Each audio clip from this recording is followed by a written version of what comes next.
tudo bom com vocês? Ó, voltei mais uma vez. Pega o seu livrinho de caligrafia, abre lá na página 31. Aqui na página 31, vamos lá. Qual é o nome dessa flor aqui?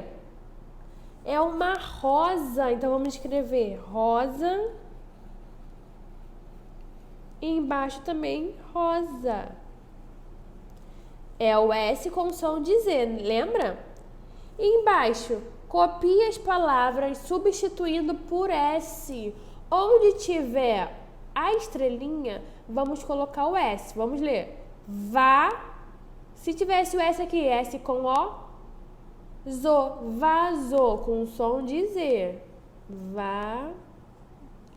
Vazou. Próximo. Aviso.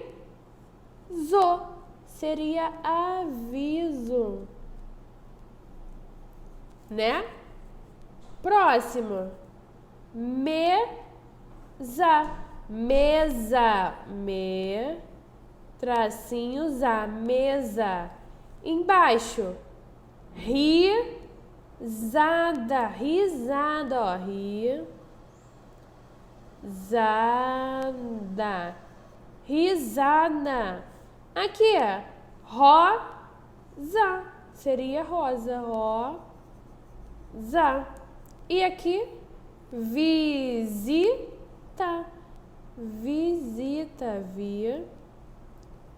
Visita. Tá vendo?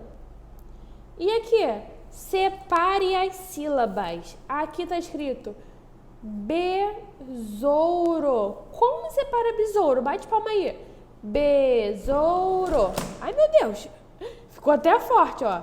Besouro. 3 vezes. Então, vamos escrever.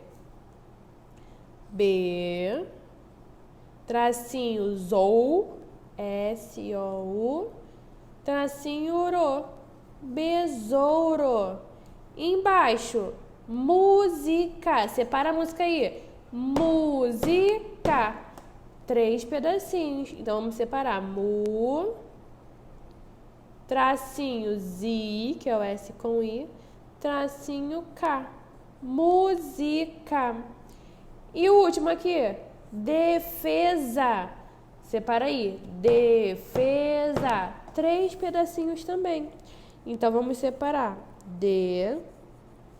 Tracinho Fê. Tracinho Zá. Defesa. E o último trabalho para copiar de novo, ó. Vamos copiar. Vocês vão copiar na casa de vocês e a tia vai ler aqui, tá? Vamos lá. Cada inseto numa casa. Cada inseto numa casa. A Joaninha mora na rosa. O besouro no pé de manaca. Onde mora a mariposa? Onde mora a mariposa? Olha aqui o ponto de interrogação, uma pergunta. Onde mora a mariposa?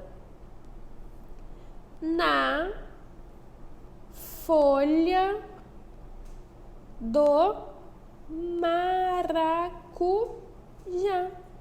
Na folha do maracujá. Você vai copiar esse textinho, tá bom? Terminamos o trabalho, mega fácil, né? Fecha seu livrinho, agora pode brincar e descansar. Um beijo!